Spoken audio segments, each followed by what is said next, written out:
फिरोजाबाद में पुलिस की बड़ी चूक। गैंगस्टर के घर की जगह वकील की पत्नी का घर सील, 4 घंटे बाहर बैठी रही महिला। फिरोजाबाद में गैंगस्टर एक्ट के तहत संपत्ति कुर्की की कार्रवाई करते समय पुलिस से बड़ी लापरवाही हो गई। पुलिस ने आरोपी गैंगस्टर गोल्डी राठौर उर्फ बबलू की जगह गलती से उसकी वकील पत्नी माधुलिका सिंह के घर पर ताला जड़ दिया और कुर्की का बोर्ड लगा दिया। 4 घंटे तक बाहर बैठी रही पीड़िता गुरुवार शाम को जब माधुलिका कोर्ट से घर लौटी तो मुख्य गेट पर ताला और कुर्की नोटिस देख दंग रह गईं। उन्होंने तुरंत थाना दक्षिण पुलिस को सूचना दी। इस दौरान वह करीब 4 घंटे तक घर के बाहर बैठी रही क्योंकि घर में प्रवेश का कोई तरीका नहीं था।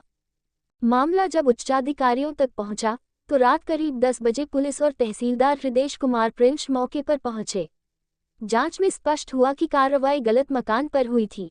अधिकारियों ने अपनी गलती स्वीकारते हुए घर की सील हटवाए, ताला खुलवाया, कुर्की का बोर्ड हटवाया। इसके बाद देर रात पुलिस ने सड़क के दूसरी ओर स्थित गैंगस्टर गोल्डी राठौर के वास्तविक मकान को सील किया। मेरा नाम माधुलिका सिंह है। माधुलिका सिंह ने कहा कि पुलिस की इस लापरवाही से उनकी बेवजह बदनामी हुई है और वह मानसिक रूप से परेशान हुई है। और कल मेरे साथ मैं रोजाना की तरह डबरई गई हुई थी।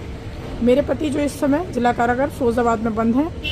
मेरे पति के खिलाफ कोई मुकदमा नहीं था, लेकिन शासन प्रशासन ने दिनांक 30/4/25 को पहले से ही जो मुकदमे लिखे हुए थे अन्य लोगों के विरुद्ध, उसमें मेरे पति को कनेक्ट करके जबरन रात को 2 बजे घर से लिवा कर ले गए और वहां ले जाकर उनको लगातार 4-5 मुकदमा में फंसा दिए।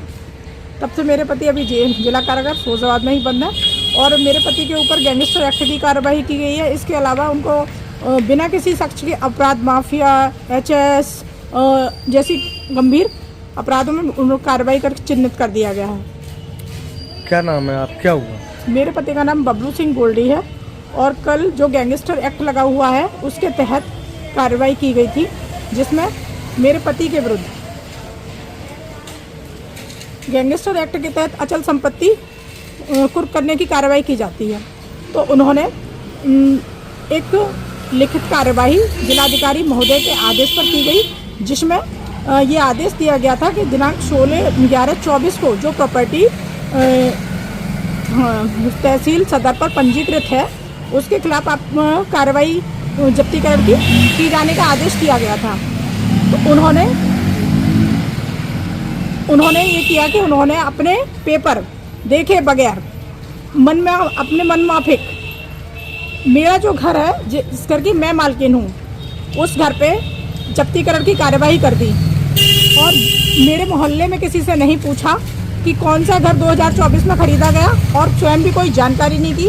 मैं घर पर मौजूद नहीं थी, मुझे भी किसी प्रकार की कोई सूचना नहीं दी गई और ये कार्रवाई कर दी गई। जब मैं रात को 7 बजे अपने घर वापस आई और फिर मैंने यहाँ पे ये ज़मीन सरकारी हो गई है इसका बोर्ड लगा देखा और यहाँ पर ये ताला बंद देखा, तो मैंने सभी जो उच्च अधिकारी थे, मैंने थाना दक्षिण, क्योंकि मेरा घर थाना दक्षिण के अंतर्गत आता है, थाना दक्षिण, थाना फरिया, जिलाधिकारी महोदय फिरोजाबाद, SSP महोदय फिरोजाबाद को फ़ोन द्वारा इस पूरी वाक़ये से अवगत कराया और मैंने कहा आपके द्वारा जो कार्रवाई की गई है वो गलत कार्रवाई की गई है।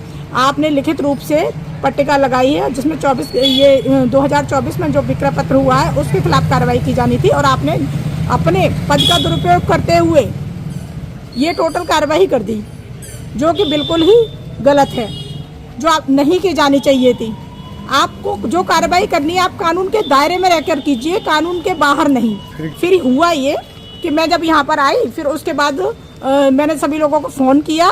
उसके बाद रात को 9:30 बजे SHO दक्षिण, मैं स्टाफ और फरिया SHO मैं स्टाफ आए और उन्होंने मुझसे और मेरे मोहल्ले वालों से सारी जानकारी की और जानकारी करने पर पता चला कि उन्होंने वाकई में अपनी तानाशाही दिखाते हुए और पूरी लापरवाही करते हुए गलत कार्रवाई की है। तो उन्होंने रात को सदर मजिस्ट्रेट साहब को बुलाया और मेरे घर का ताला खुलवाते हुए जो दूसरा मकान जिसके खिलाफ कार्रवाई की जानी थी वहां पर अपनी कार्रवाई कर दी और वीडियो मेरे ही घर की चला दी है। सोशल मीडिया पर भी मेरे घर की वीडियो डाली हुई है। पुलिस की पूरी कार्रवाई एक तानाशाही को दर्शाती है और इन लोगों की वजह से मैं 6 घंटे घर के बाहर बैठी रही, इतनी परेशान, भूखी प्यासी अपने दरवाजे पर ही बैठी रही और मैं कानून की जानकार हूँ, इसलिए मैंने सभी अधिकारियों से संपर्क किया, सूचना दी, इसलिए ये सभी लोग आ गए। अन्यथा की स्थिति में अगर एक आम महिला होती तो वो लगातार परेशान होती रहती और कुछ नहीं कर पाती।